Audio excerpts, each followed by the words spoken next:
பார்த்து பார்க்க முடியாத கண்டிஷனில் எனக்கு வந்து தமிழ்நாடு கவர்மெண்ட்டு மூலியமாக சென்னை ராஜீவ் காந்தி ஹாஸ்பிட்டலில் சிறப்பான ஒரு சிகிச்சை அளித்து முடக்குவாதத்துலேருந்து நல்லா மீண்டு இப்போ பழையபடியாக முக ஸ்டாலின் தான் முறையாக கவனித்து எல்லா டாக்டர்களும் அங்கே எந்த டாக்டர்களும் சரி, புதுக்கோட்டையில் இருக்க டீன் சார் எல்லாருமே எனக்கு நல்லா பார்த்து, Rajkumar sir, Rajmohan sir, Kalaivani madam, சென்னையில் இருக்க டீன் சார், அனைத்து டாக்டர்களும் தஞ்சை செல்வி அம்மாவா அப்படின்னு சொல்லி கொஞ்சம் சிறப்பான முறையில் கவனிச்சாங்க. பார்த்து அப்பப்போ என்னை நல்லா விசாரித்தார் முக ஸ்டாலின் ஐயா. அவரை போய் நன்றி சொல்கிறதுக்கு பார்த்தேன். எனக்கு போய் எத்தனையோ முறை போனோம். ஐயாவை பார்த்து, ஐயா என்னை மீண்டும் உயிர் பிடிச்சி கொண்டாந்துட்டீங்க, உங்களுக்கு ஒரு நன்றி சொல்லணும்னு நினச்சி வந்து பார்க்க முடியலை. ஐயாலாம் பார்த்து நேரடியாக அந்த ஆசீர்வாதம் வாங்கணும்னு நினச்சேன். அதுக்கான வாய்ப்பும் எனக்கு கிடைக்கல. ரொம்ப அது ஒரு கஷ்டம்.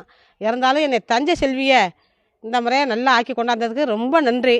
கோடான கோடி ரசிகர் மக்களும் உலக ரசிகர் கூட்டம் பூரா தஞ்சை செல்வியை மேற்க முடியலன்னு எல்லாருமே அம்மா